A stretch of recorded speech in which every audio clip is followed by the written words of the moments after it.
Is Dr. Tom Rodgerson, and he is, and I have it here so I don't miss any of it, the founder of Centerpoint Counseling Services. He's a professor in the Pastoral Counseling Department of Loyola University, Maryland, where he is the director of the MA program in Spiritual and Pastoral Care. Is all that right? That's right. Okay. He is also well connected with College Parkway. The first time that he came and worked with us was 1999. So it has, he has partnered with us, I think, 4 different times through the last 20 or so years, and we are very glad to have him here. The plan right now is that we're going to do this session today. Then we will also have a session next week. Same idea. One chapter, one chapter Bible study, and then a session. And then we'll see what we need from there. He is going to join us in worship on August the 13th as we are sort of walking and completing our work with him in this particular section. So we're very glad to have him be a part, and we welcome him. And if you would, for us to get started, will you join me in prayer? God of grace and love, we give thanks for this opportunity we have to talk about grief, to work through and to think through how you want us to respond. We invite you, God, into this place. We invite your presence to speak through Tom and to each of us. We pray, God, that we will hear what you would have us to know and that we will be changed. Be with us, God, as we continue to worship. In Christ's name, amen. Well, thanks for having me. This must be the hardcore of the church to come out on a sunny Sunday afternoon to talk about grief.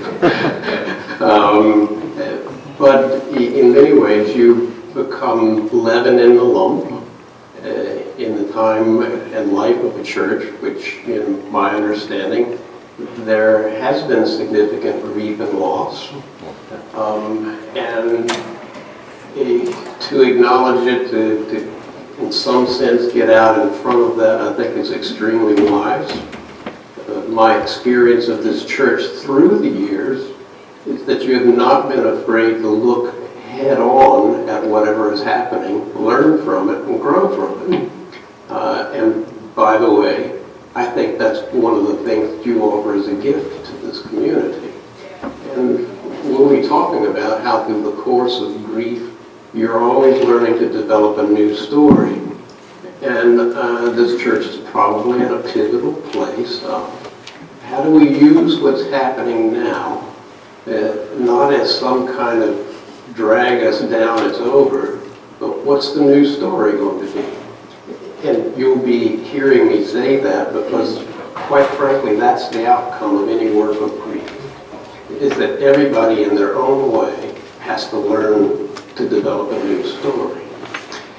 So the plan is that for today, we're really going to learn a language together, and it's going to be a bit more teaching, some interaction, but learning a language together that you can take with you in your church life.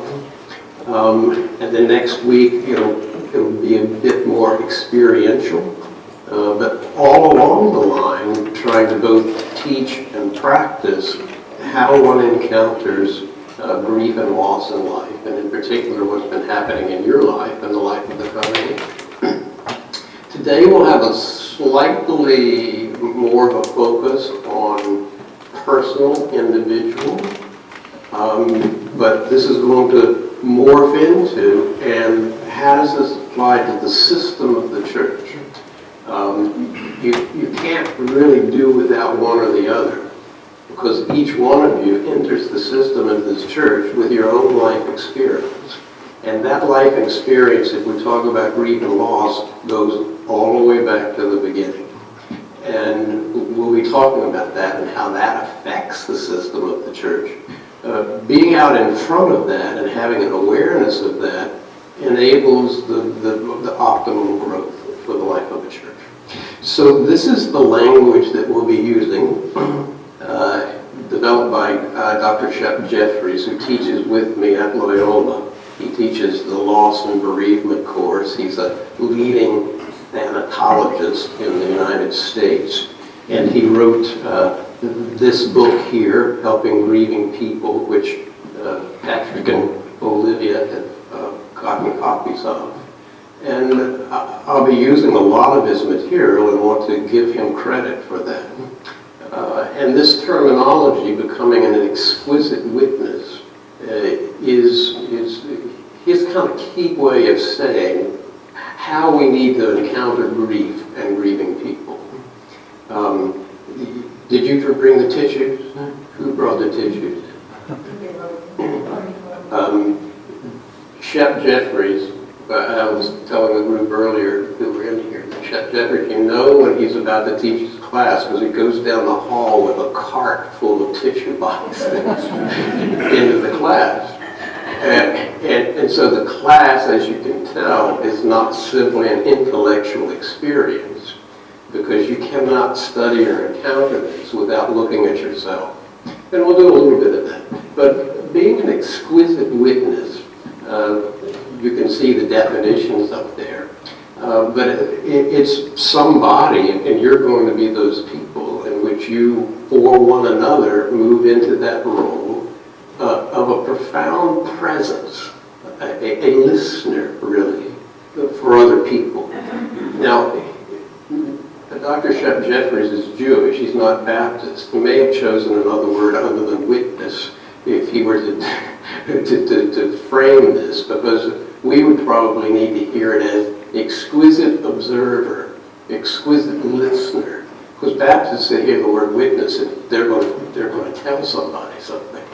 But it's more a witness in that I'm hearing your story. I'm a witness. I have a presence to your grief, to your loss, to your experience. And it's, in my opinion, in my theology would be, that's the only way the Holy Spirit shows up, is if you have that kind of a presence which allows for another presence, in which we make ourselves available not to give advice, not to tell people what to do, not to say 6 months is over, you ought to be out of this, not any of that, but to say, tell me what your tears mean, or tell me more about that story, or where might God be in all of this? And even allow for the fact that right now, doesn't feel like God's in any of it. Well, we need to listen to that, because that's an important part of grief. So, affirmation for you who are here, leaven in the lump. How do we extend, because I don't think this is totally new. I think you're probably already doing this. We're just going to develop a common language about it. Becoming an exquisite witness for anyone within the life of the church, or your families, or the community, as you encounter people who have lost. And this church, and many of you, both personally, your own families, your church family, you've experienced loss. So these are some definitions or some things that happen with exquisite listeners, observers, exquisite witnesses. And we'll be kind of covering some of these things. Look at number one, heart. The exquisite witness must listen to their own heart and deal with their own unresolved issues of loss and grief in order to listen to what's in the heart of the other. Most people are hesitant to start there because if you can't listen to what's going on in your own heart, you really won't have the presence to listen to what's going on in the other person's heart. When we're training counselors to sit with people who have deep losses, it's fascinating to watch when they do tapes and verbatims of the counselor will sit with the person will get to the most excruciating part of the story, and the counselor changes the subject. That's the counselor in training, because it's so embedded in us. When we get there, in culture, we'll either make a joke we'll give some piece of advice that stops the conversation, or we back out of it because our stuff is going on. And not until the counselor or the listener is aware of his or her stuff that they're bringing to it, the conversation won't go anywhere. And in my opinion, it's also harder to listen to the Spirit if we're changing the subject, we're backing out, we can't stand it, as opposed to staying in it, that presence. Which, in, again, my theology, that's what God does for us. And we'd like God to give us a writing on the wall and the answer and the way out. It's Emmanuel, God with us. And that's the promise. God's presence in that moment, even when we can't feel it, that changes things and opens up new possibilities. So the heart, it's our heart that we'll talk about. And what we'll be doing today is we'll be looking at some of your own stories that connect to your own heart. The head, kind of the knowledge, the framework, the patterns, some of the theories, we'll touch on that. I can't give you an examination and test you on this, and this is not an academic course, but we'll try to get a framework so that you have something of a language of that. And then the hand, what do we do with this? What are we going to do in terms of being with grieving people? We'll be practicing some of that. So we'll be going through head, heart, and hand. Mostly looking at our individual hearts and some of the head today, and next week really moving more to talk about all of this and as well as the hand. So here's a quote for you. We are all in grief. Whatever you want, the more you want it, the more there is a kind of grief, a sickness, a hollowness in the pit of the stomach. Whether it is the desire to see a loved one again, or to stay alive, or to die, or to be successful, or to find some shiny new thought, that is a quote, but I don't know what he means by that word. The very nature of such longing has a quality of grief about it. Grief comes from trying to stop change. So we can't just say that these people are grieving or these people are grieving. To some extent, we're all engaged in a process of grief in the wider sense of the word. We get attached to things, and we make up stories about how life ought to go. And almost as consistently as the change of the weather, life takes different turns. And what we thought was going to be, maybe no longer is going to be. Or what I became attached to, and even though the Buddhists would say all attachment is probably not very healthy, some attachment is survival and a part of the human experience. We happen to get attached to some things that maybe we don't need to be attached to. But when you're attached to something, or you have an idea about how things should go, somewhere along the line it's not going to happen. And that in itself is grieving. So I'd like you for just a moment to, and you're going to need sheet of paper or sheets of paper, pencils, pens. Make sure you have a space or something to write on the back of somebody or on the pew or the Bible or the hymn book or something. This group is a manageable size. Starting to look at your own heart just for a few minutes. We'll take just a few moments, 2 or 3 minutes, for you to think about loss in your own life. And once the pen, paper, and pencils get around, I'll give you an example.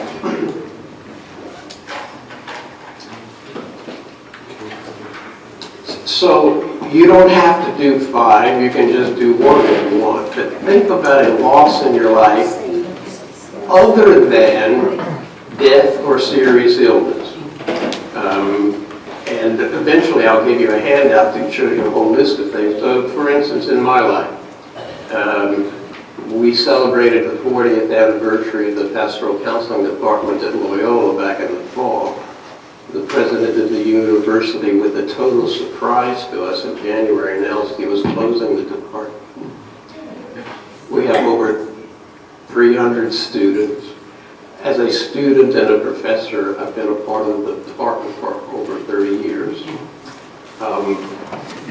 That's not death, serious illness, but it's huge loss in people. And that's currently happening in my life right now, as we find a way to teach out students who are currently in the program, but we can't accept anybody new. Huge loss. Think about your own life for just a moment. What are some losses that might be happening or have recently happened in your own life other than death or serious illness?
And if you would, you may not be finished, just turn to a neighbor for a moment.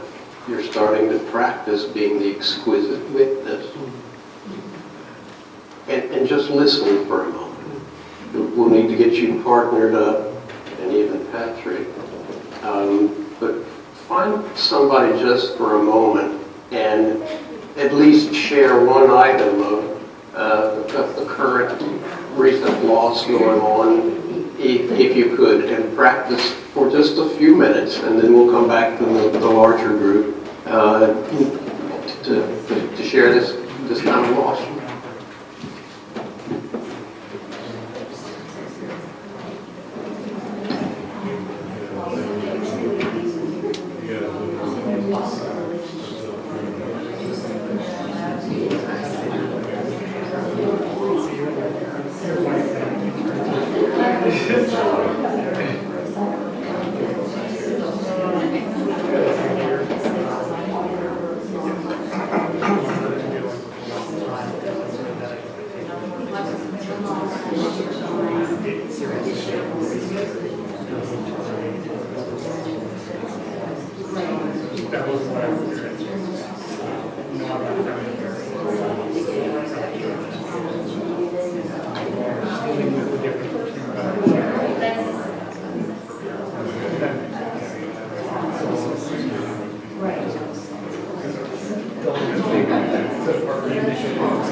Mention it, but say a little bit more so that the person can practice being an exquisite witness.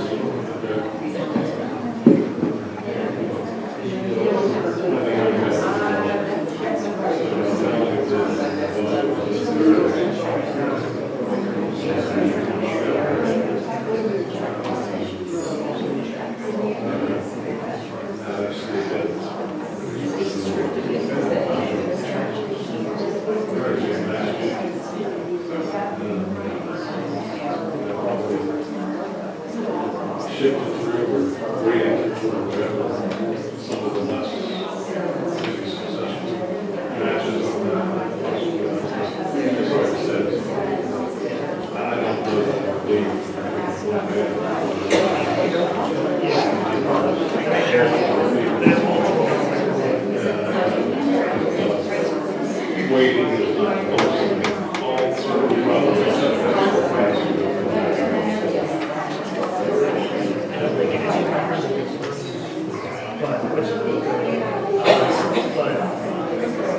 Yeah, I think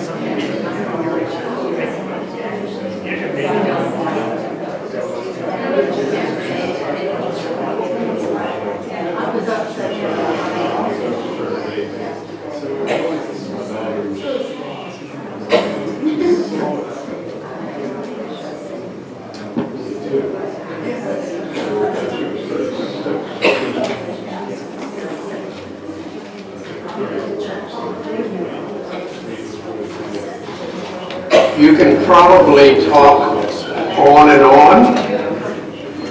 That's a gift of this congregation. You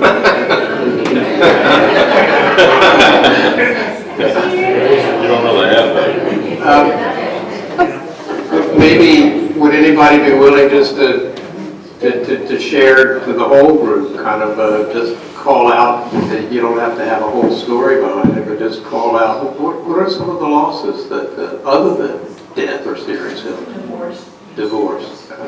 You?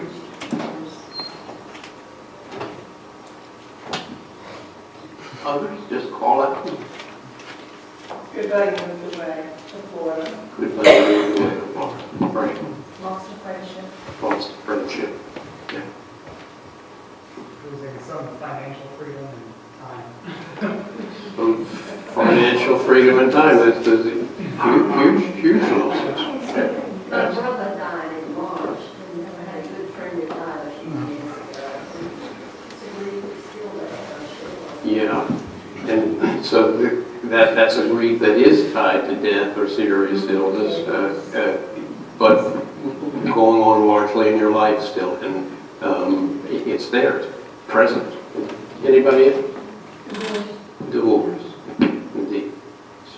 That's you? This is not a dying pet. We lost 2 pets, lost them as in they ran off. 2 dogs that were Irish setters. They ran off, never to rebuild. One returned, and then eventually escaped later on. But they like to chase things, and I always regret the fact that I did not have them on a leash, but that was not their nature to be on a leash. So. Right, they are wanderers, Oh, yeah. and they love to run and wander. But lost. But it's lost, and if I had done something differently, and even after losing the one, I didn't learn from that because I allowed the other one to run, and he eventually. Like your fence, you tried. We tried. A price for trying to do something that was actually in the nature of the animal, with compassion for it. And those things can lead to loss, even when you're doing the best you can do. I agree big time over pets. Over pets, yeah. Pets are huge, yeah. He knew it for our son. When he moved out, he had less finances and less time, but mine was in the nest. Oh, yes. Huge change. And lots of opportunities, but accompanied by significant loss. Absolutely. Right. I come to this conclusion. I'm grieving the loss of vitality, and as age, you lose things, what you can do, and that's part of where I'm grieving. Right, and even if it's not attached to a serious illness, there are things that the body just won't do that it used to do, and that has ripple effects throughout one's life. He lost. Thank you. So we're beginning to practice being an exquisite witness, but we're also beginning to say, now look, every one of us has loss of some kind going on fairly regularly, and you're bringing that part of your heart that you're bringing when you go to listen to somebody else. Just keep that in mind. We're going to keep practicing the exquisite witness. So here are some key concepts Can you see the screen all right? Yeah, here. I got it on this side. Again, this is not just something for you to memorize, but to think about. You'll pick up in your own spirit what you need to pick up on and what's most relevant to you. Grief is a universal phenomenon. I mean, I think that's a no-brainer. You can hear a cry of someone who's in loss, and you know it instantaneously. It's a universal human phenomenon. It comes from both tangible and intangible losses. Again, depends on what we are attached to or what's important in our lives. It can be tangible and intangible. A natural reflex that exists to enhance survival. Grief is not something that's abnormal or non-human or bad or anything like that. It's actually part of the human being attempting to survive. So, very natural process. Grief is generally an adaptive response, although it may be characterized by temporary disruptions in life, and appear maladaptive. And in our culture, we tend to want to shut people down in their grieving. Number one, we don't know what to do with it. We're acting as if it's somehow maladaptive. You should be over this, as opposed to, no, it's adaptive. This person is adapting to their current experience, both their inner world and their outer world. And we need to be observers, listeners to that, so that they can make meaning out of whatever's happening. Grief is a natural phenomenon. Grief is complex and dynamic. It varies between individuals, cultures, even subcultures that go on. Again, avoidance and denial are typically a part of a grief response, and that's not all maladaptive. Sometimes the only way you can deal with it up front is to do some avoidance strategies. Long term, that might not be good, but adaptive in the short run, sometimes it's just too intense and you have to back out of it somehow. And we have a lot of different ways to, both culturally, even theologically, how to distance ourselves from the pain. But, okay, let's use that when appropriate. But over the long haul, one has to at least observe that. Grief has both predictable and unpredictable features. I think that's a no-brainer. And grief support can come not just from professionals, but friends, family members, church members. Boy, do we call upon those people when we're in the midst of grief. And so when we talk about avoidance and denial, the grief people have a standard joke that goes something like this, that a man was out of town and he calls back to his brother to tell him to ask his brother how the cat was doing, that the brother was taking care of. And the man says, well, your cat fell off the roof and died. And the man backs up and says, whoa, you shouldn't tell it to me quite that straightforward. That's too intense. What you should have done was call me one day and say the cat's on the roof. And then wait a day, call me back and say the fire and rescue came to try to get the cat, and the cat fell off the roof. And then the third day, call back and tell me that the cat died. And he said, by the way, how is mother? Your mother's on the roof.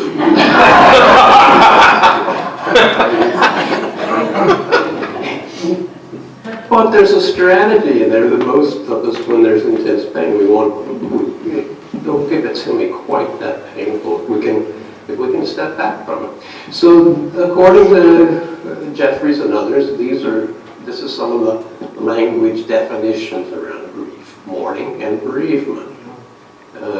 Grief being feelings, thoughts, behaviors triggered when you're faced with loss. Different for different people, but that's the grief response, internal and external. Mourning has to do often with more external behaviors, how those expressions of grief are done within the culture and within the subculture. And then bereavement is usually left for almost the ritual kind of behavior. Again, different for different cultures, different religions, different races, in how you go through a process, a ritualized process to deal with your grief. In particular, if it's something like a death. So that internal and external of the grief response is mostly what we're focusing upon. Acknowledging that people are going to have processes of mourning and processes of bereavement that will be unique to their subculture. So here's another chance for just a moment for you to take a moment to be an exquisite witness to one another and also to look at your own heart. Think about your own history for a moment. And what is the earliest memory that you have of a death-related ritual? Think about the age, your setting, what was positive, what was negative. If you would just take about 60 seconds or maybe 2 minutes to think about what that was, jot a few notes, and then again turn to a neighbor and practice being an exquisite witness. I'll give you 2 examples from my life to just give you a sample. My first death experience that is still on my brain, I can see it as clear as if it were that I was 6 years old. It was the death of my dog, who got hit by a car, ran across the yard and died in front of me. The dog's name was Soot, S-O-O-T, but she was black as soot. She was my best friend in many ways, and we literally buried her in the backyard. The second memory that's imprinted in my brain is fast forward to first year of college. A friend who I thought had everything in the world going for him. He came out of a Jewish tradition. His father owned a local clothing store at the University of Virginia where I was. And I remember him coming down the steps, having had a fight with his father a week or so before he died, and saying, "I'd give anything for a little love in this house." And a week later, on a lonely road down in North Carolina, when his girlfriend jilted him, he pulled out a gun and shot himself in the head. And I was a pallbearer at the funeral, and at the wake, his father was crying, saying, "We loved him so much. We loved him so much." And I had those 2 stories that I couldn't make any sense of. And it also opened my eyes a lot to what people have and what they don't have. But the ritual itself was a Jewish ceremony. They were not practicing Jews, but the ceremony itself, the bereavement process went through that. Very clear memories that have shaped me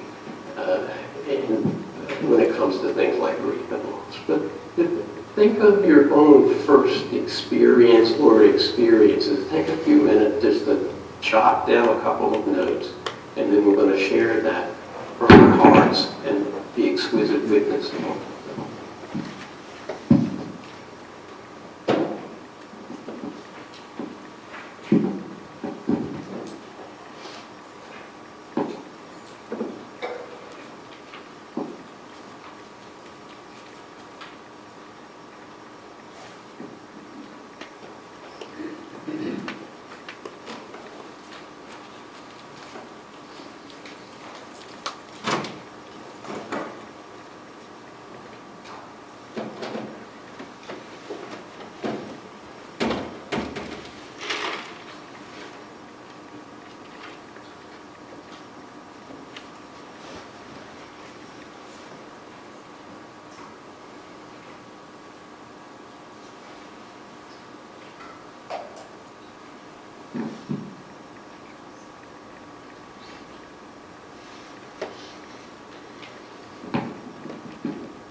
So let's bring the conversation back to the whole group.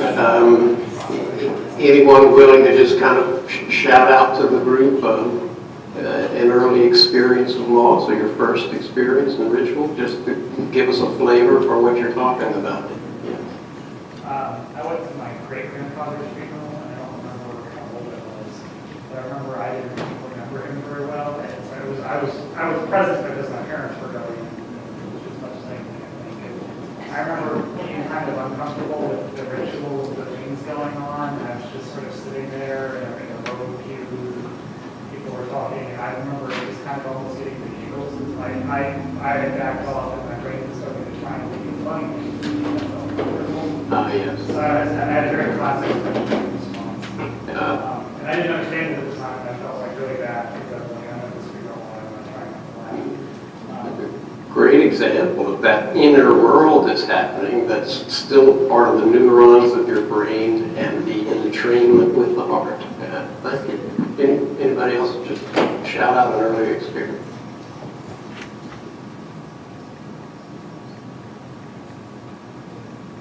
When I was probably 10 or 12, we had a dog that had to be put down. And my dad was an agriculture teacher and did vet. So we went to the vet, I'm holding the dog. They're talking about doing his wet. Well, the vet injects the dog has some arms. And they kept on talking. And took the dog out on the prairies in the yard. But that was. It's still in the heart, mind, entrainment. Yeah, it's still there. Right. Thanks for sharing that. Anybody else just a shout out of your first loss experience? So my first is, I had a pet that was my first, which I know that. My second one was the last day of school, ninth grade.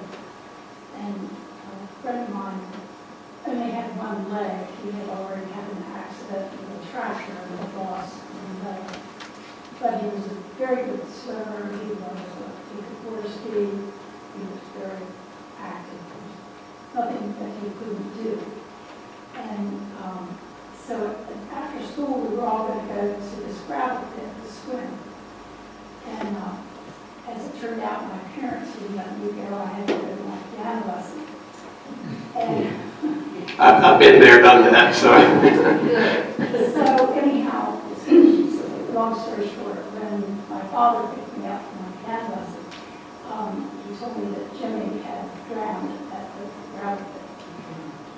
So I was not there to witness that, but it was my first experience of losing a close friend.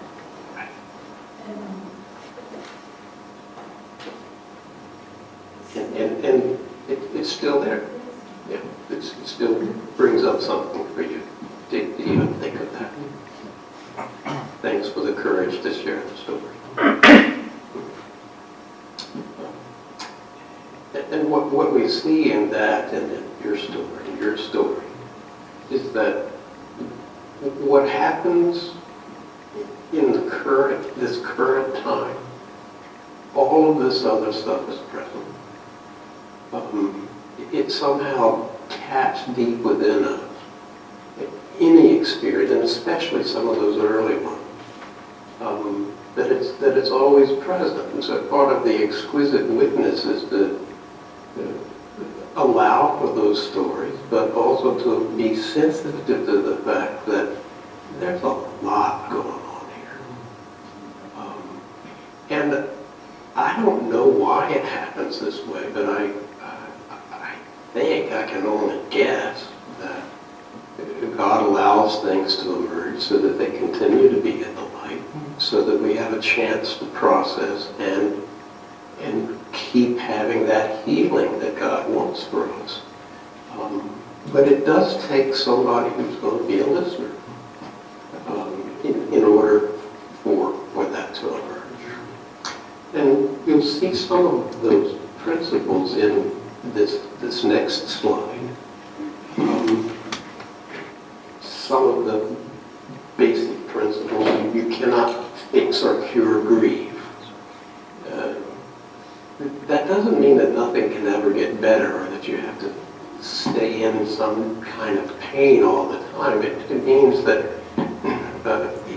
it's not something that you need to set out to fix. You need to set out to be with it. And then let's see what happens. And how do you make meaning out of that for your life? And certainly as the exquisite witness, we're not coming in to try to cure somebody of something or fix something for somebody.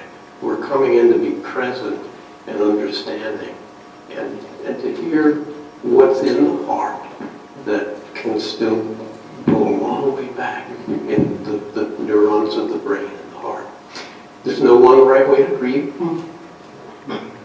You can have all kinds of theories, all kinds of stages. We'll look at a few of those. But there's no one right way. Unique as a fingerprint. Our task is to listen and not to say you ought to be doing it this way or that way. No universal timetable.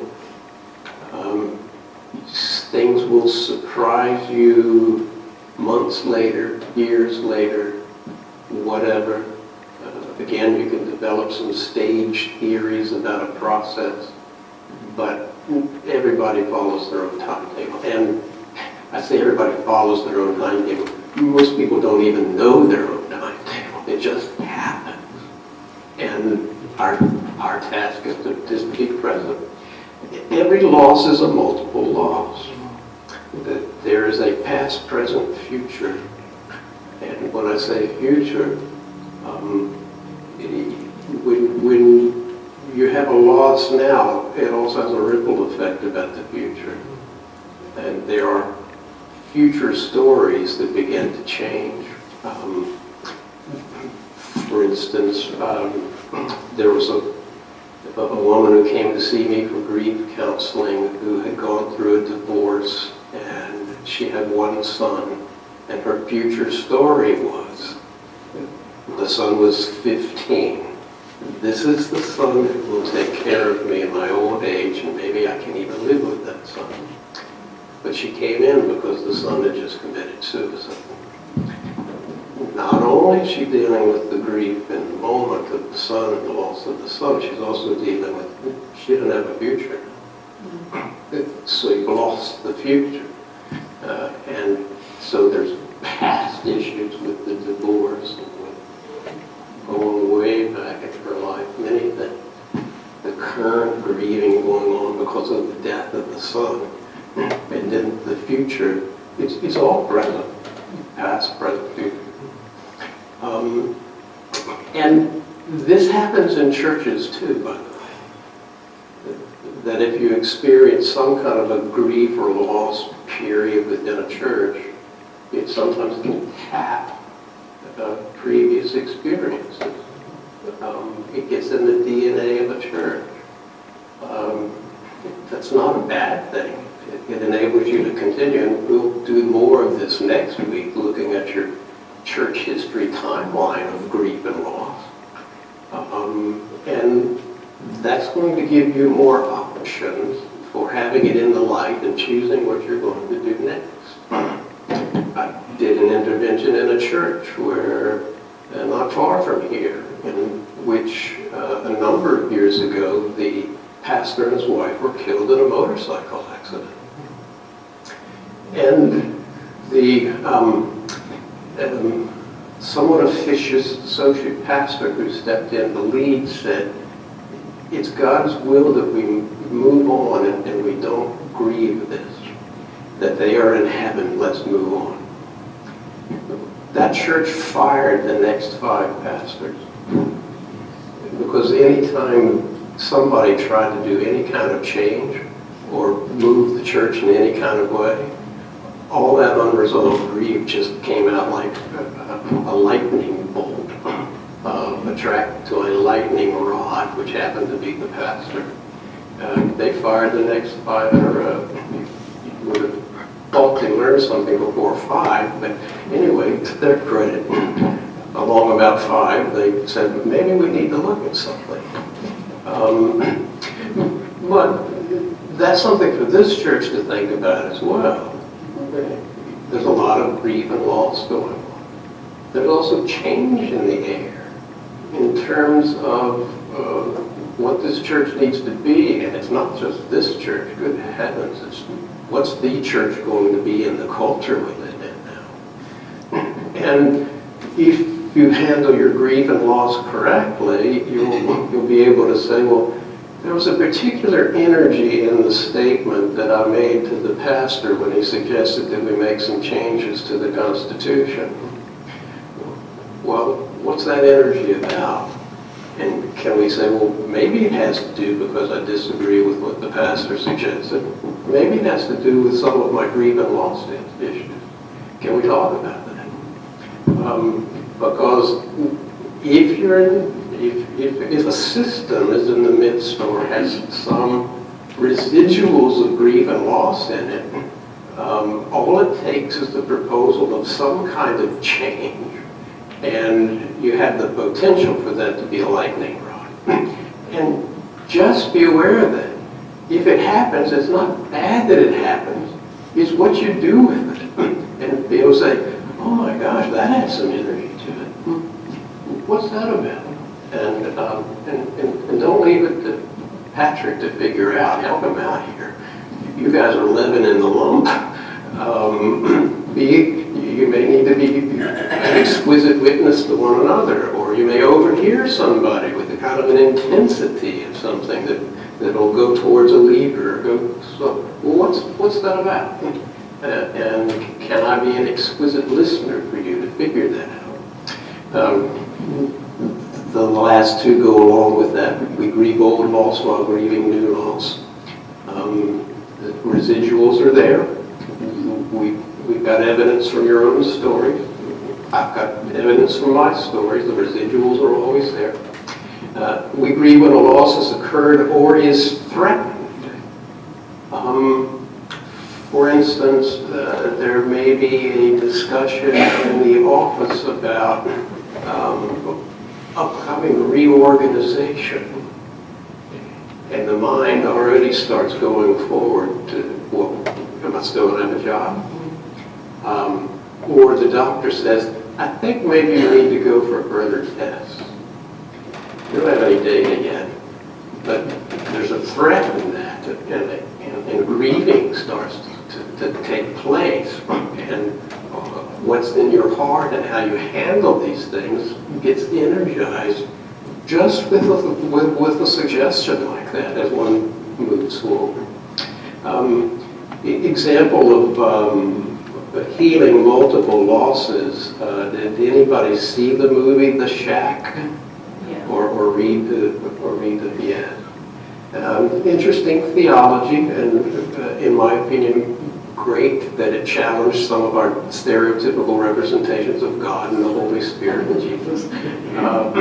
But the multiple healings around the daughter's loss, but the healing of father loss, healing with God. I mean, multiple levels of healing, past, present, future, demonstrated in that film. That's a powerful film in many ways. I don't know about you, but I was crying by the end of it. There's also a thing called ambiguous loss. Phrased in two ways. Leaving without goodbye is an ambiguous loss. So, for instance, a missing child or somebody who's kidnapped. There's no goodbye. You don't ever get to say goodbye. But there's a definite leaving without goodbye. If something's missing, it's very hard to grieve. We often call that ambiguous loss. Or the other, which is goodbye without leaving. Dementia is a form of goodbye. You say goodbye a little bit every day, but the person's still there. So ambiguous loss, where sometimes it's very difficult to put words to it, and you need an exquisite listener to help the person stumble through their unique loss that is not clear-cut and yet has profound effect affects the body, mind, and soul. So, symptoms of grief. Take one of these and pass them around if you can. Think for just a moment. You don't have to have a discussion about this, but think for just a moment. In the area of the physical, the cognitive, the behavioral, the spiritual, and emotional, just take a moment to jot down under those headings what you would see as evidence of or symptoms of or signs of grief in the thinking, feeling, the spiritual, the action. Take just a few minutes and then I'll help you fill in some of the blanks here.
I don't expect you to be finished. There's no right or wrong.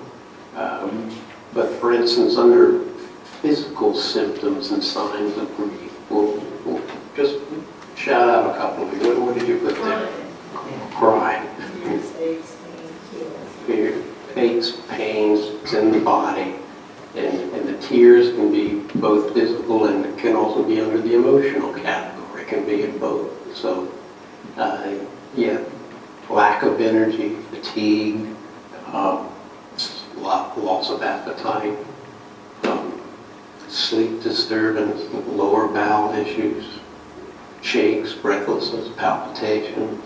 And this can affect the body in a very profound way. Some of the cognitive, the thinking kinds of things, would just shout out a couple of suggestions. Inability to focus. Some people would say mental fog. Yes, absolutely. Did you? I can only assume what you said. What did she say? What did you say? I just said brain dead. Brain dead. Brain dead. And I don't know about for the rest of you, but some I just have days like that. Doesn't have to be any Greek. Anything else cognitively that you put down?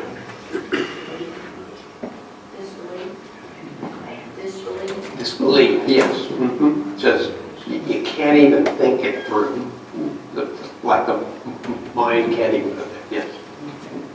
Questioning, like asking a lot of questions. Lots of questions, yes. Arguing. Yeah. Kind of that back and forthness. Again, trying to make some kind of sense out of it. One can have selective memory, memory loss. Confusion, forgetfulness. One can feel kind of cognitively play out a victim role. All of that. But behavior. What did you put under behavior? Some suggestions. Anger. Anger. Yeah. Mild anger. Okay. Thank you. Withdrawal. Withdrawal. Yes. No guardrails. No guardrails. Tell me what you mean by that. Whatever. Okay. Whatever. No. Right. So you can isolate and distance. Kind of a low toleration for things. Again, you can cling to certain things more than others. You can have the no guardrails can be unusual activity. For some people, they can act out one way or the other, or just the boundaries come down. The emotional, in many ways, we've touched on some of that: tearful, anger, rage, anxiety, sadness, shock, despondency. You can go down the list. What about the spiritual? What did you put under the spiritual? Praying. Right. Yeah. So it may activate a spiritual component in one's life. I need to get reconnected with God in an intense way. The opposite, that questioning, and you raised that, anger with God. It can be, I don't want to talk to you, God. Right. So we could drive you forward. It can move, and you see the unique fingerprint. And we have to be aware of what does that mean for the person, as opposed to, well, you ought to do this or you ought to do that. But yeah, and there's plenty of biblical evidence for the laments of having some expression with God, both in terms of connection as well as, where are you, God? What in the world is going on? Anybody else spiritual? The spiritual implication? Trust issue. Trust issue. And I think I include God and others. Absolutely. Life becomes less predictable, and you're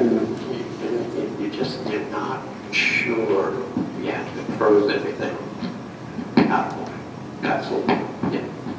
Sometimes the person feels that they're being punished by God for what they did, because this is the effect of their punishment. And what they did was wrong, and they're being punished.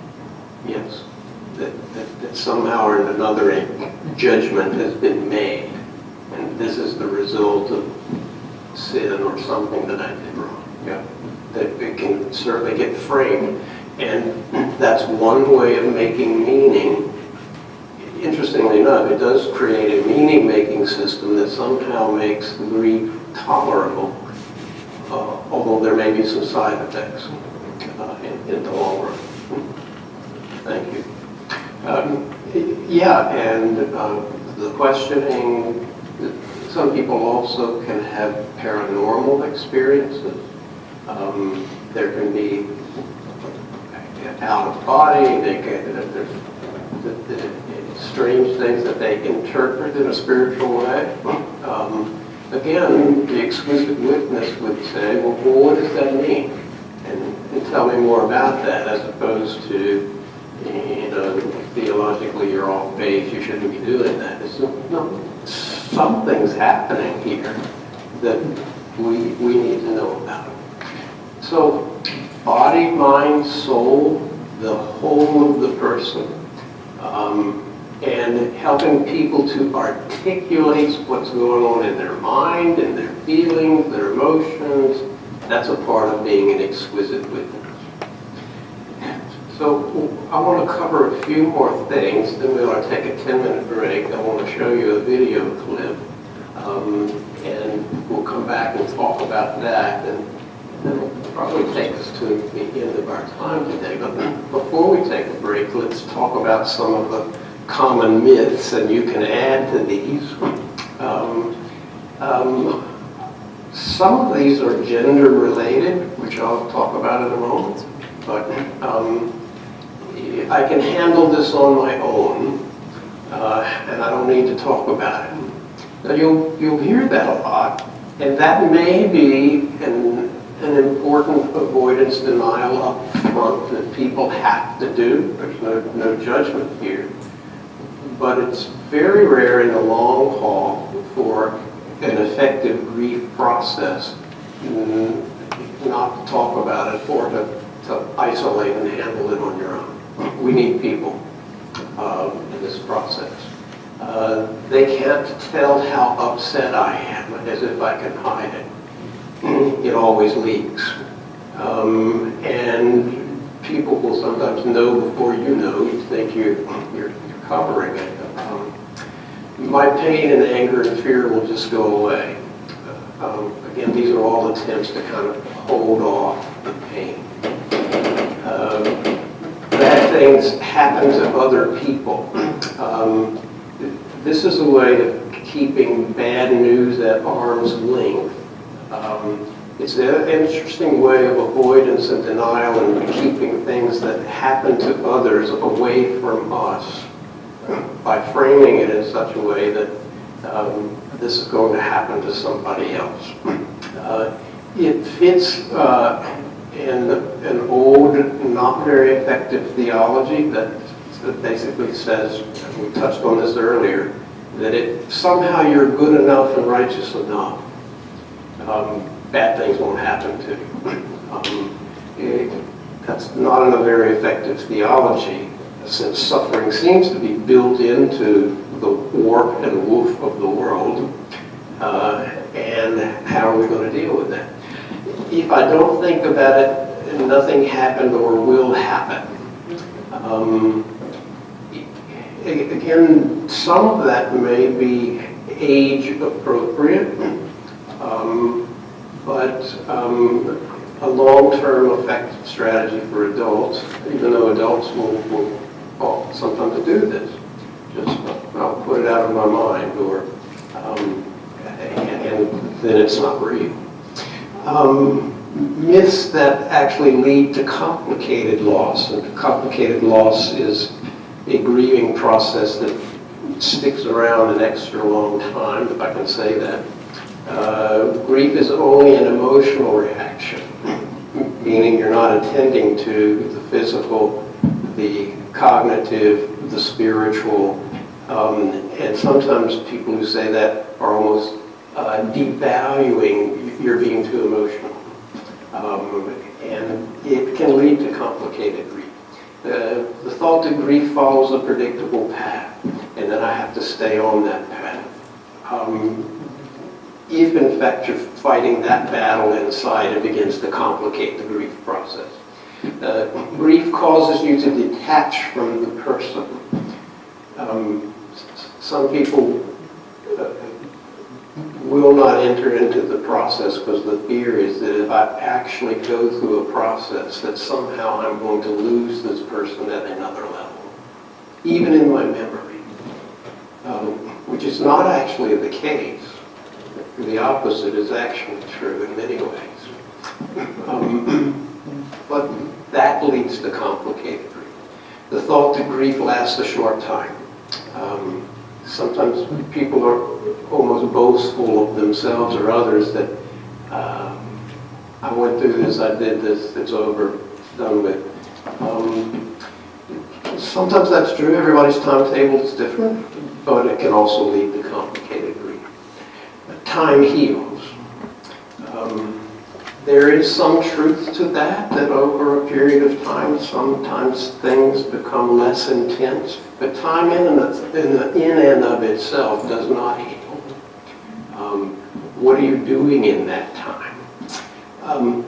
Are there particular spiritual versions of this? What do you hear spiritually from people, or those spiritual bits of advice that sometimes come our way that may fit into the complicated grieving or the myth-making that goes on? Anything come to mind? God doesn't give you more than you can handle. God doesn't give you more than you can handle. And on the one hand, you can cite scripture verses that says, well, that's true, but you can also cite others that say that is definitely not true. But often said by somebody who themselves are distancing from your pain, as opposed to being an exquisite listener. But yeah, great example. Any other spiritual ways of framing this? They're in a better place with God. They're in a better place with God. Yeah. God needed them more than we needed. Yeah. Usually that's, when you hear that in pain, it's like a knife that goes there. Even though the person's mean well, they're not being an exquisite listener by any means. Yes, in the back here. This is God's will. This is God's will, right. Again, a way of distancing by the person who's saying it. And there's an element of truth in all of these, but enough of a distortion to cause complications and pain. You certainly, if you're in the middle of grief, you don't want to hear anybody say it's God's will. Well, that's where you get into that anger stuff, and maybe the guardrails come down in terms of that conversation with God. People mean well, but it can cause more pain. Anything else?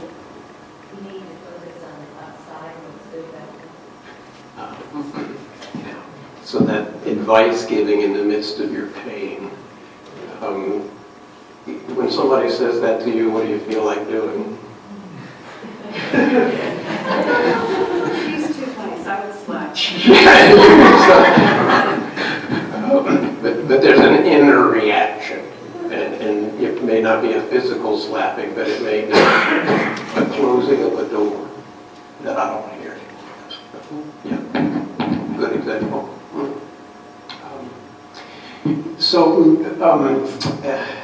I'm going to touch on a couple of things quickly, then we're going to take a break, and we're going to come back and watch a clip from Shadowlands.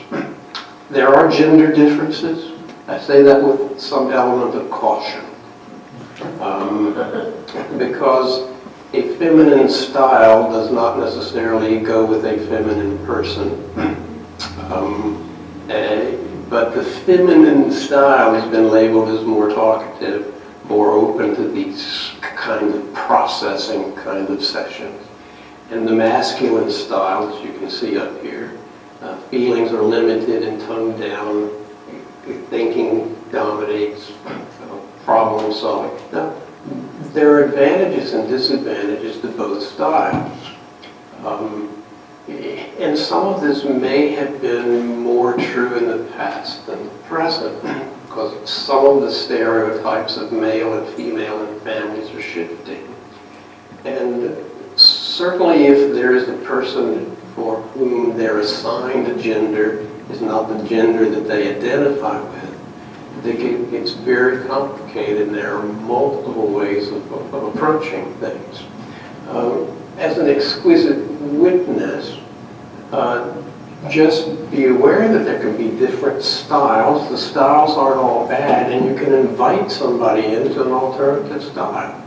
The feminine style may at times need to balance problem solving, but it has to come from them, not you telling them what to do. There are ethnic, cultural differences. We live in a very pluralistic society, and the way a person from one race might encounter this, deal with grief, different from another race, nationality, definitely religious differences. So not just gender, all the cultural differences, and age makes a difference when you're dealing with children in particular. Age may have differences further along the line as well, without going into it, because it's a whole other series and even a course. The way children deal with grief changes in these age brackets that you see here. So under 2, between 2 and 5, 5 and 8, 9, 12, 12 and 18, because the brain is different. And the key thing about children is don't leave them out. And don't think that they don't know what's going on. And allow for the processing of what's going on, remembering that how they grieve is going to be different in age-appropriate ways. So what I'd like us to do is to take a 10-minute break. If you can do a 10-minute break rather than a 20-minute break, it'll be helpful. We'll come back and I'll show you a clip of Shadowlands, and I want you to kind of identify gender, national, ethnic, cultural, age-related differences in the clip, and even some of the underlying theological themes. But we'll come back and do that. We'll have it queued up. We're ready to go back in, take a 10-minute break. Much in his head and a teacher for much of life, and then a young woman who comes in his life and a whole new dimension of life opens up for him, and gets connected at the heart level and soul level in a way he'd never done with anybody else. And then she gets a terminal illness. And so in the clip that I'm going to play, it's 7 minutes, and it's actually 3 clips in which she brought a younger son into the marriage. They're going to be talking in one scene. She has a cane and they've just run through the rain and they're standing in a barn and they have this conversation. And the phrase that you will want to listen for gender differences, listen for age appropriate, because the scene after that is him talking to her son after she has died, and then a final 30-second clip of him making a statement towards the end, and the phrase is, "The pain then is a part of the happiness now." And then towards the end he'll say, "The pain now is a part of the happiness then." Think about those, listen for those, and look for gender, cultural, age-related things. It's a little bit hard to hear with Anthony Hopkins and the British accents, but listen carefully, and we'll talk about it. So go ahead and play the clip.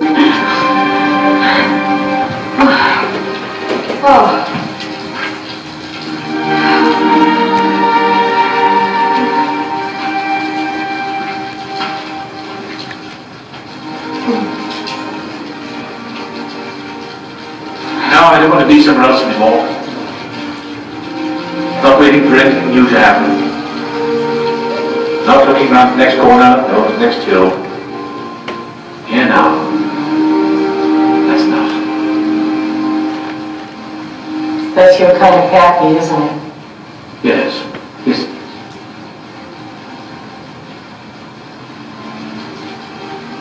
It's not going to last, Jack.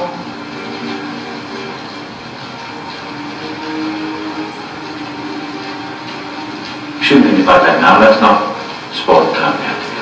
It doesn't spoil it. It makes it real.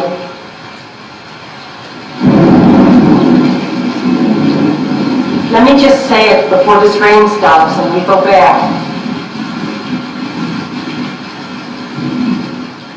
What is there to say? That I'm going to die. And I want to be with you then too. The only way I can do that is if I'm able to talk to you about it now. I'll manage somehow. Don't worry about me. No, I think it can be better than that. I think it can be better than just managing. What I'm trying to say is that the pain then is part of the happiness now.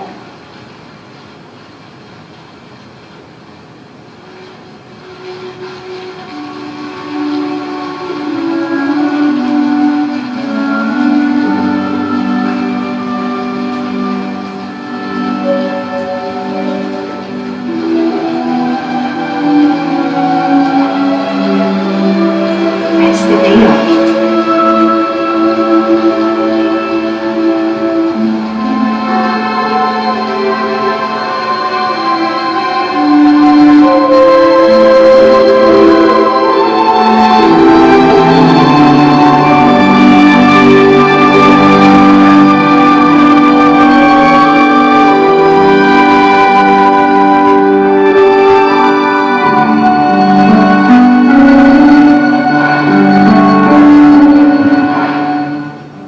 Jack? Yes? Your grief is your own business. Maybe you feel life is a mess, maybe it is, but there's Douglas. What about that? Talk to him. I don't know what to say to him.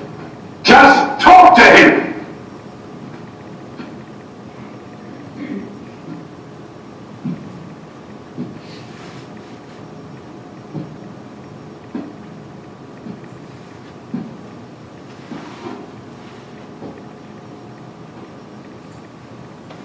Hi. Hi.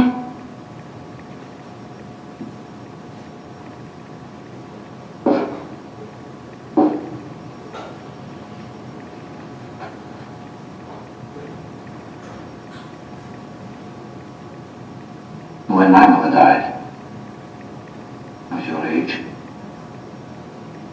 I thought that if I prayed for her to get better, and if I really believed she'd get better, then she wouldn't die. She did. It doesn't work.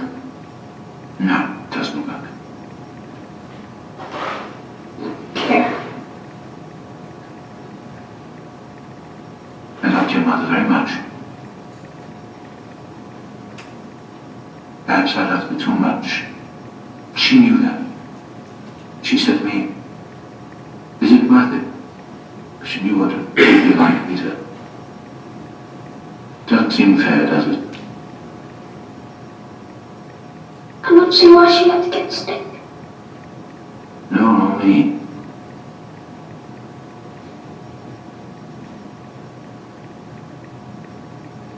But, we can't hold on to things, Douglas. You have to let them go.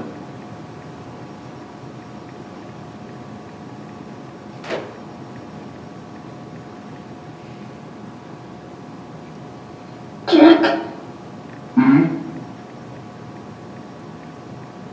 do you believe in heaven?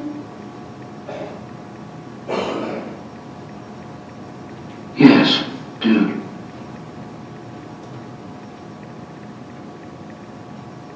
I don't believe in heaven. That's okay.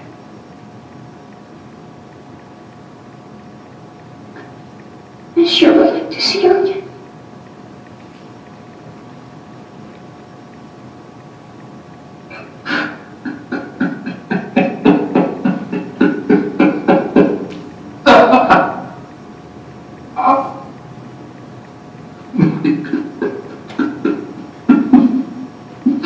Me too.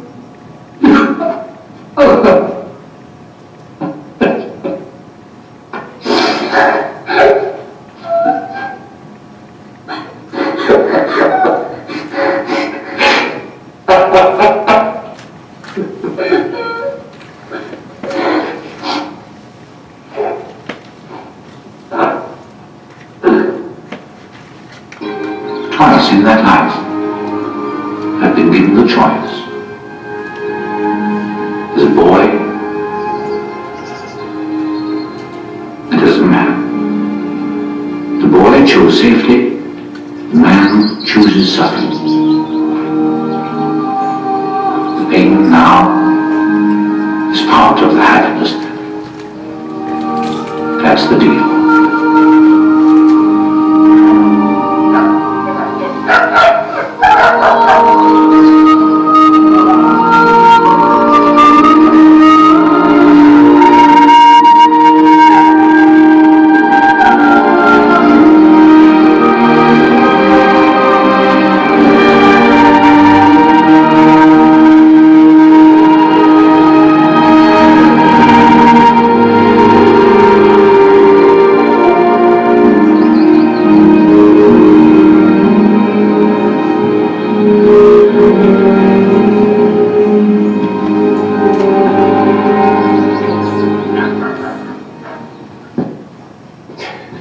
I can hardly watch that without barking.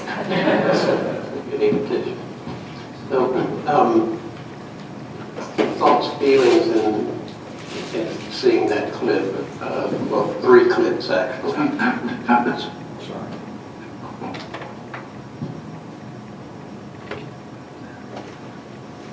Probably if you let YouTube run on, you don't know what's going to come up next.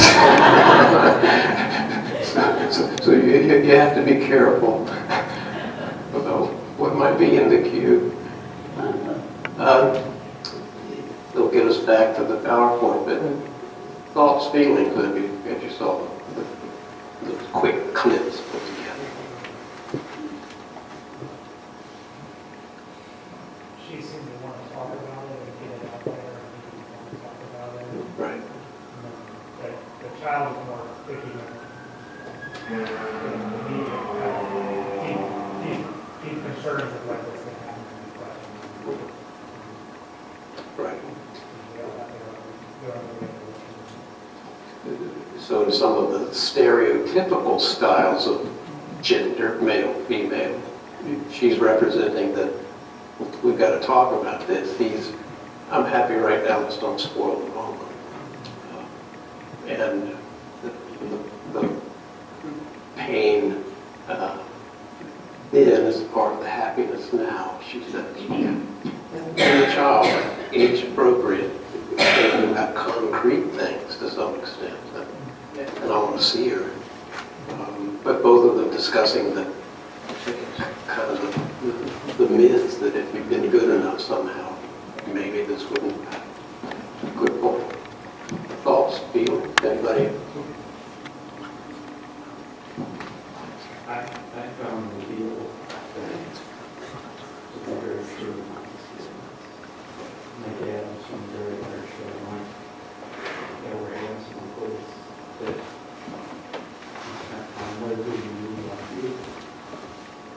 And the other things, my uncles died. It was different than the ones you were from.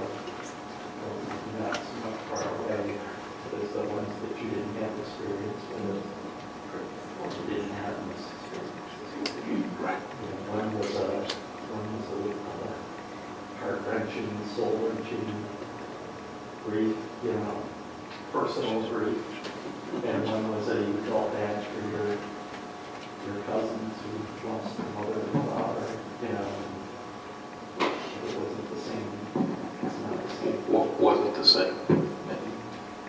It's part of the deal that if you're going to love, that there's going to be pain.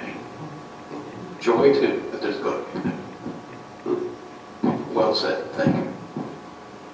Any other thoughts, feelings as you watch that clip? That our emotions, that we have pain and we have joy, but we can't live in constant pain. And we know that the joy will follow, it's just a matter of time. And then when we have joy, fortunately, the pain will come again, but it's combo. We have to accept being victory. Right, so it can go either way. And not being too attached to the moment as if it's going to be forever, but being present in the moment so you don't miss it. And all of the experience, past, present, and future, is going to be in that moment. And that's part of being an exquisite witness, but it's also part of being human in the fullest sense of the word. Yeah. Thank you for sharing. Anybody else thoughts, feelings as you watch the clip?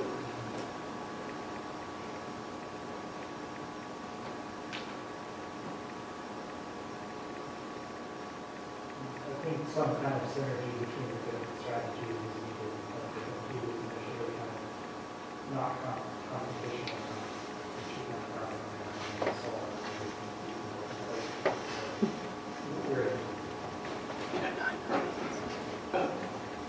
So there was some growth in the process, which invites us into that kind of growth as well. Any other thoughts, feelings? Don't want to miss anybody.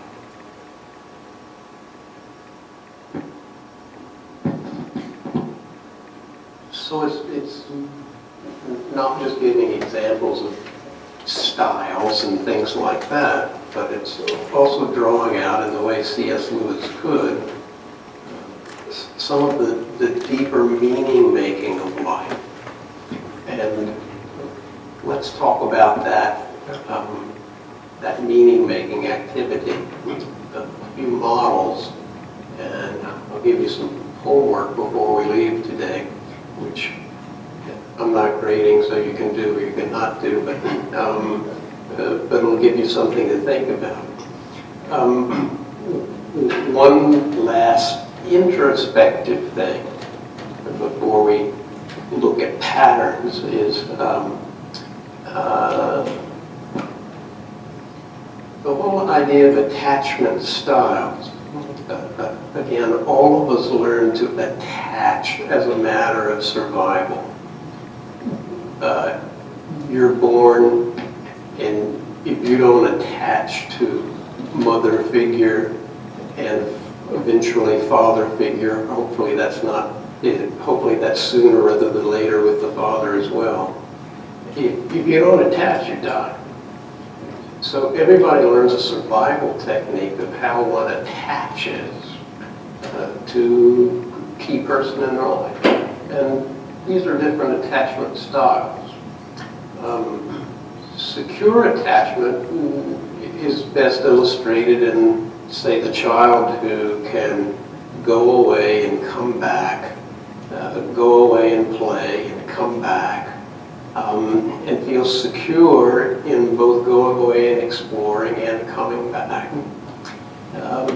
And anxious, ambivalent kinds of attachment is that the child goes away but is anxious about that because the parent is anxious about that. Not sure they should be away, so they come back and they stay kind of close to the parent because there's an anxiety in the system, and you learn that it's not particularly safe to go away and come back because when you're away, somebody's really anxious that you're away. The avoidant ambivalent is that there's really not a whole lot of nurture going on, so you learn to go away and stay away. That the person's not going to care anyway because they don't attach very well. So you learn to go away and stay away. Well, those attachment styles tend to play out in relationships, especially the closer you are to somebody, the more the attachment style will play out. and some interesting studies of how it also plays out in your relationship with God. I think my mother nearly died from a tubal pregnancy when I was 2 years old. And I think that put into the system of my growing up a fair amount of anxiety. So I think I grew up more with that anxious, ambivalent style. And it still impacts the way I encounter new things, or I really figured this out one time that my wife at one point started working for Dr. Eugenie Clark at the University of Maryland part-time, who was a leading shark expert. And this was her part-time job, but she learned to scuba dive and wanted to go away on some scuba diving trips and leave me home with the kids, researching sharks. Do you see the anxiety rising? And I was trying to be magnanimous, and I said, okay. But I had terrors about her not coming back and about me losing that primary attachment in my life. And it was an interesting time. I wrote a book on stress afterwards. She went away. She was scuba diving in the Red Sea for about 10 days and researching sharks. And so I'll give you an example of one day in my life. I was about to take my younger son to the doctor because he had an 103-degree temperature, and I was going out the door to the pediatrician when a policeman comes up and says, "Where is your older son?" My older son, by the way, was here at church with me today. And I said, "Well, I think he's downstairs." He said, "Well, go get him." I went down, he wasn't there. And he said, "Well, you call and tell him to come because we've got him on video robbing the store." And so I have to wait till my son comes in. And so if I'm going to the pediatrician with my younger son, my older son, I see going away in handcuffs in a police car. Later, it was mistaken identity, and I picked him up at the police station. But I wrote a book on stress, and I learned to scuba dive, and I went with it. You weren't leaving me behind. I left the kids with my mother and father. But there's an anxious attachment. Now, that plays out in how you do grief as well. And so it's not just gender things. If you were ambivalent, avoidant, you go away and stay away. You never get too close, and even how you grieve is going to have a little distance to it. Or there may be an anxiety, or there may be a security in which you come and go. All that is to say that these things are in your heart too. And just be aware of your style. It's not good or bad. It just is. And the more you can be aware of it, talk about it, you have the ability to learn from whatever change comes your way, and to be with people who have different styles and be present to them in what I think can be a very healthy way. At this time of the day, to go through theories about grief and loss, I'd lose every one of you. I just want you to notice a couple of patterns, and then I'm going to give you some images to take with you. Because you'll hold on to the images. You're not going to hold on to any of the theories. And the key image is simply there is a movement in key grief and loss in which one kind of descends into the depths. And then kind of reframes one's world eventually in your own time framework and move out. So numbing, yearning, searching, disorganization, despair, and then reorganization, for instance. Or shock and denial, classic Kubler-Ross stages of death and dying. Shock, denial, anger, bargaining, depression, acceptance. It's kind of that movement. Avoidance, confrontation, accommodation. Most all of the major theories have that there is some kind of movement, although it's not programmed specifically for every person. And what I'd like you to think of in terms of not only your individual lives, but the church life.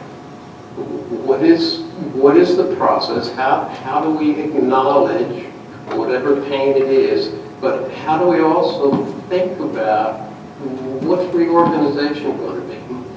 What's new life going to be? If you're in the middle or at the beginning, you can't think. There's no way you're going to think about that.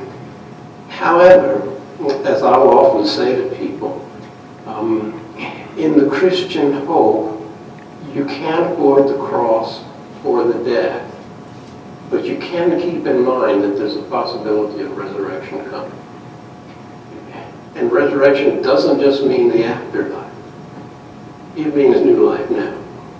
And what's that resurrection being going to look like as a result of this process that's cross death and resurrection? And these theories to some extent follow that. So here are the images. Well, let me pause. I'll say this first. The grieving person needs to relearn the world to make sense of the post-loss world, to reinvent self in a world missing who or what used to be. And I'll come back to that theme. We all construct stories about what life should be like and the way our life is going to go and should go now. You have to survive. You develop a story. You have the power to construct the way your world works. God gives you that right and freedom. Grief, loss severely interrupts those stories. And we have to learn to reinvent who we are, what life is going to be, and even the way sometimes that we view God and the world. And God gives us both permission, creativity, and in my opinion, equips us with the Holy Spirit to do that. But that's what's coming, and it's a deep reconstruction of who we are inside. But in terms of a system such as a church, it may be a reconstruction from the inside and to the out about who you are even as a congregation.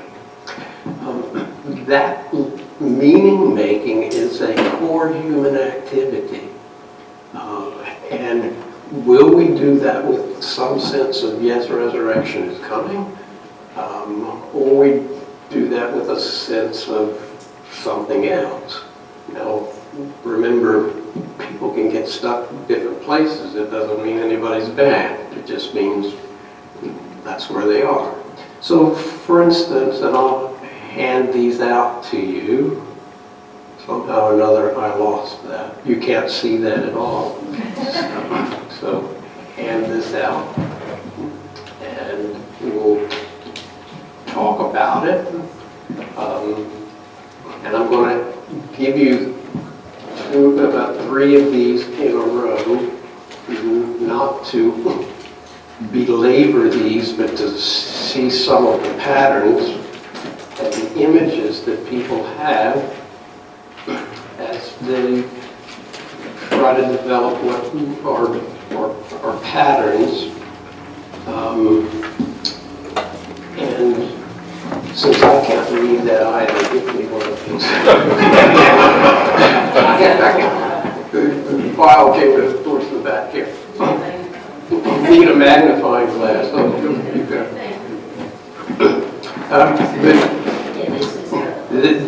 this is an image, okay, and the image is basically kind of that descent and then moving out of it.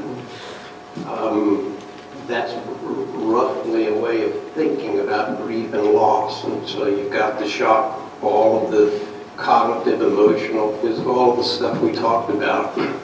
And it really is a complete disorientation, the greater the grief. It's just that you get disoriented. because your core meaning-making system, the way you have constructed and made stories of the world, those are disrupted. And the more intense that grief is for you, the more the story is disturbed. And yet there is a process of moving from that yearning, struggling, onto hope, growth, healing, and you construct a new life and a new world. And it's easy to say that.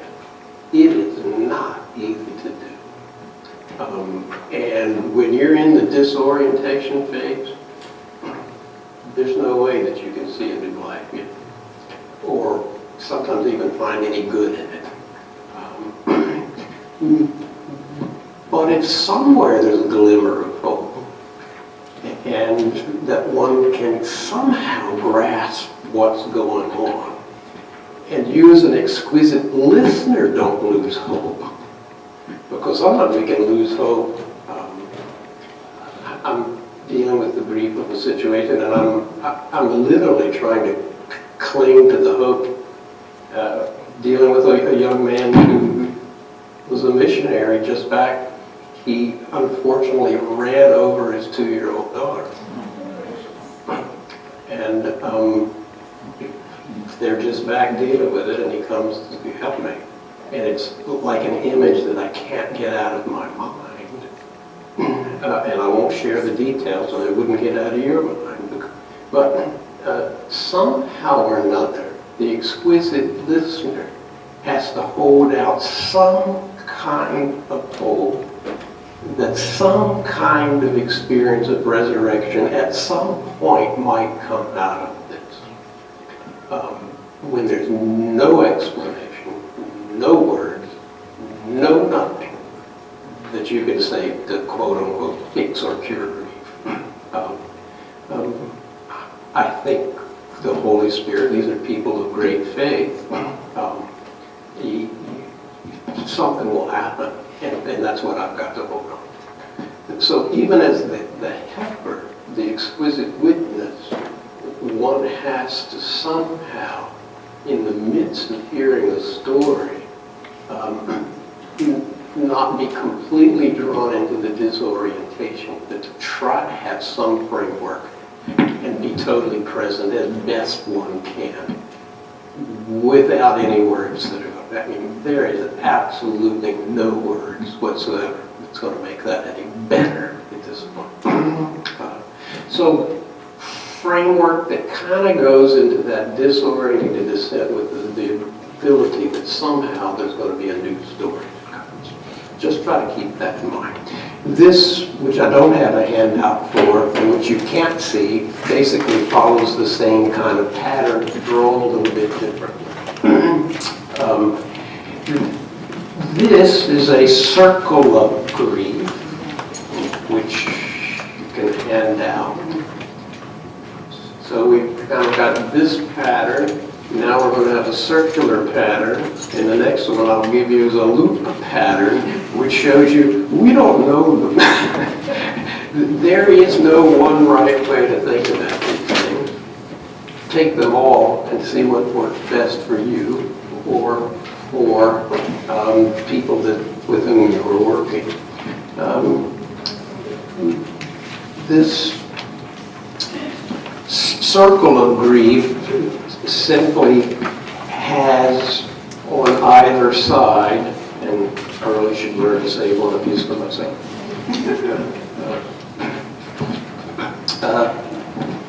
And this is that Stella Maris, which is not far from here, really.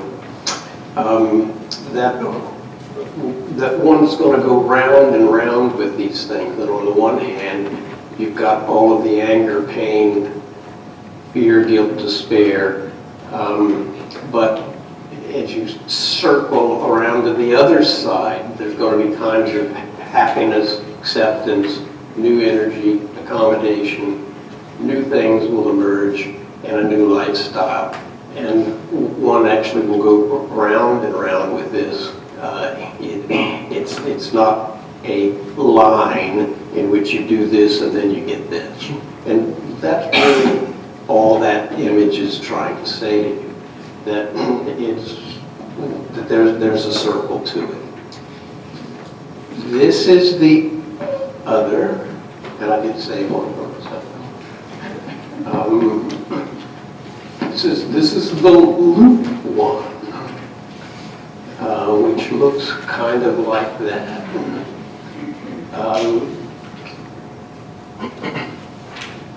Which is really trying to say that there may be something of a progression out, but grief usually loops back.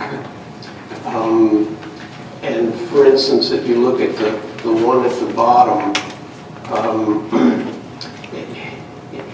anniversaries, birthdays, Christmas, a song will play.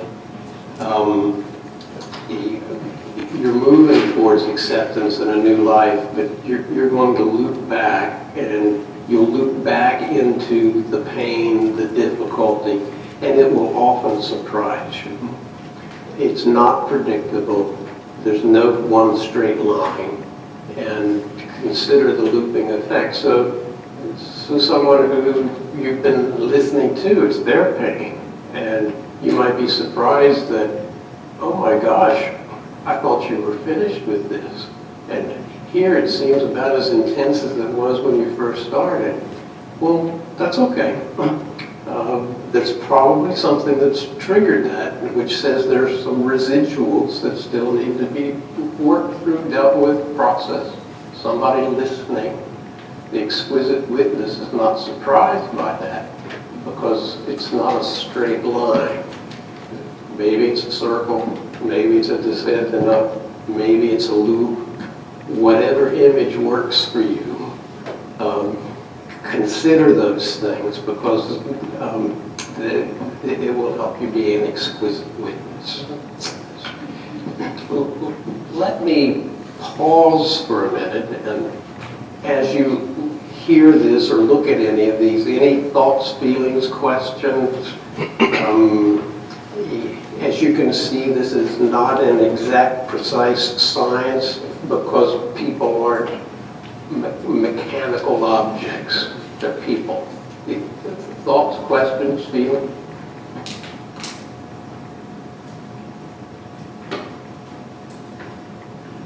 I think we lost a grandson 10.5 years ago.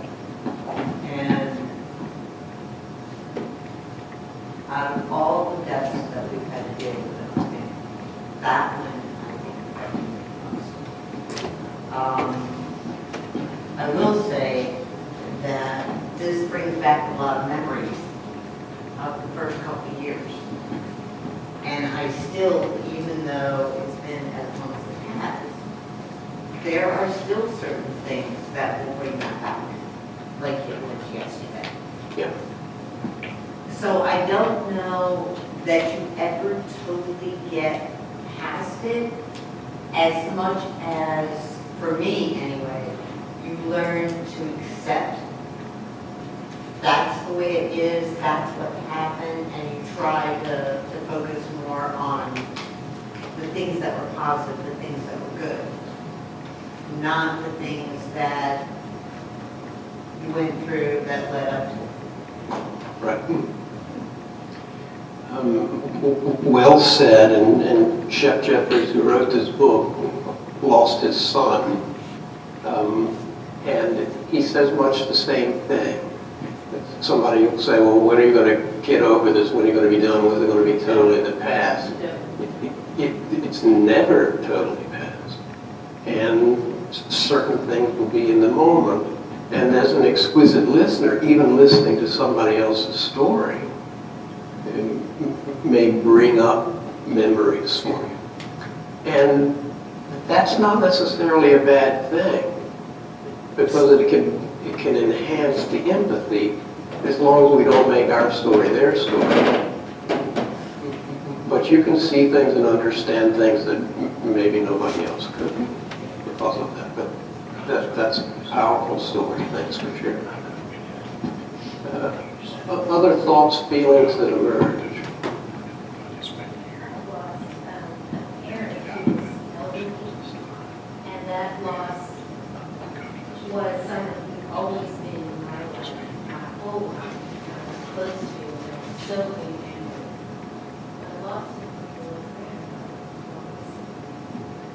3-day. Three-day old record. And some of that loss was all the happy plans, I mean, all the happy times. The future I story. anticipated, Yes. things I imagined were going to happen, and will. Yes. So it's not that this, it's not, yeah, it's not a loss just of this person as powerful as that was in the moment, but it's the loss of all that could be. Yeah, absolutely. And the ripple effect towards the future as well as the past. Thanks for sharing. And you may have some loops with the grieving process as you loop back towards some of the intense pain of that. Absolutely. Anybody else? Thoughts, feelings that emerge? I went through this year, my mother died. It'll be a year on the 24th. Of this month? Yeah, and I remember feeling in March that I felt like it's over.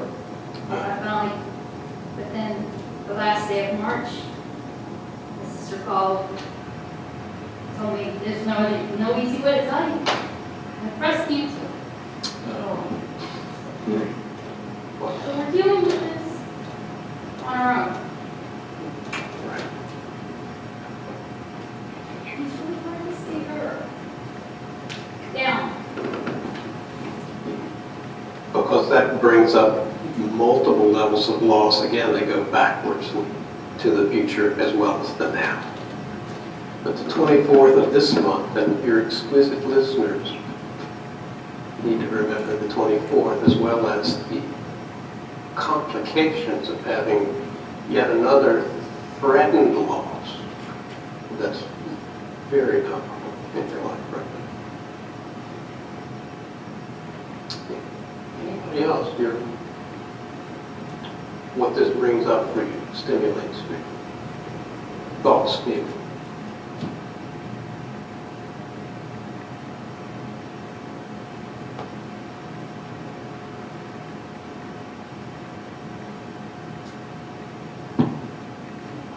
Well, there's a lot there. What we've been focusing on today is what's in your heart as an exquisite listener. What you bring that is in current realities of grief as well as past and even the future. We are, even as we do this, we're about how are you going to make meaning of this? Not only in your individual lives, but your personal lives. And I'll share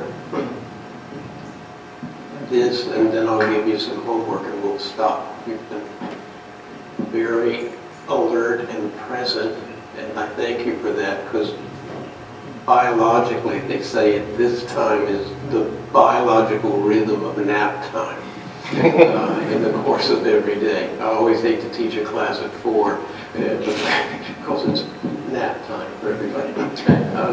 But Dan Siegel, who writes in his book about mind, grief is a deep sensory immersion in making sense of being. And making sense is the drive of our narrating minds. Grief is the wrestling of the mind to attempt to deal with those shifts from what we expected. All of this narrating, storytelling, is an effort to make sense of our lives from the inside out. He's a psychologist working strictly from a psychological point of view.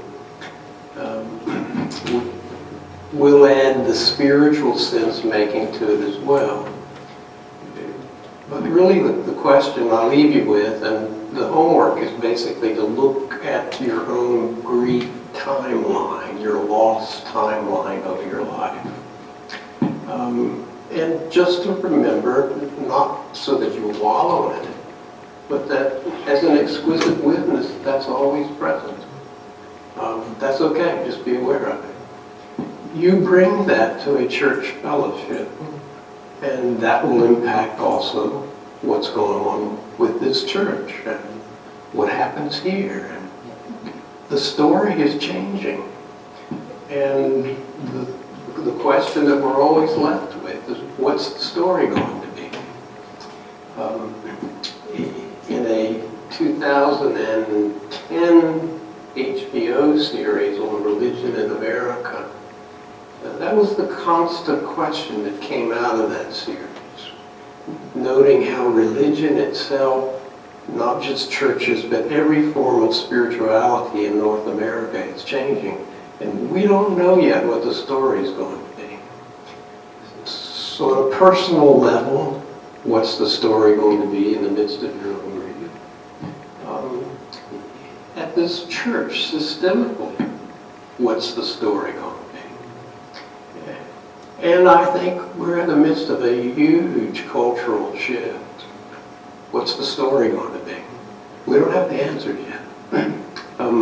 I keep hoping, and listening to some news reports is harder on some days than others to believe the resurrection is coming. I almost have to think of the second coming instead. But trying to stay very present without being reactive, to say, somehow in my life and in the systems I'm involved in, there's a resurrection story here somewhere. What's it going to be? And this church, I think, has an incredible future.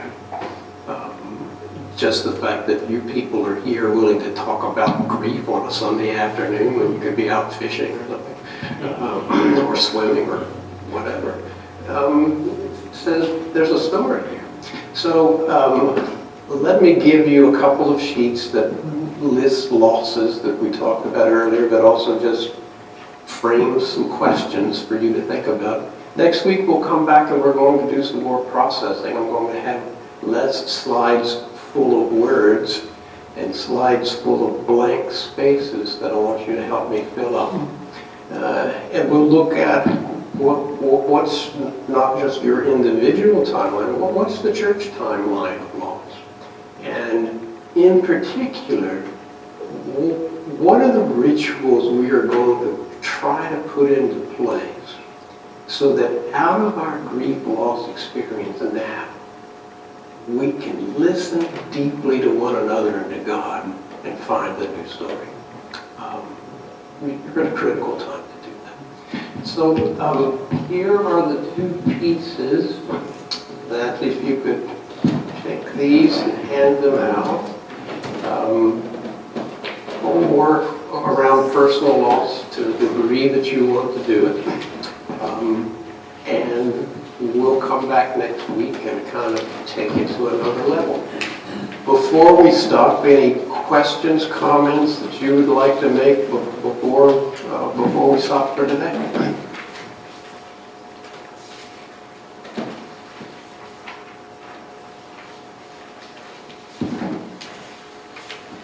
Any closing words you want, Patrick? I always have to allow for pastoral privilege.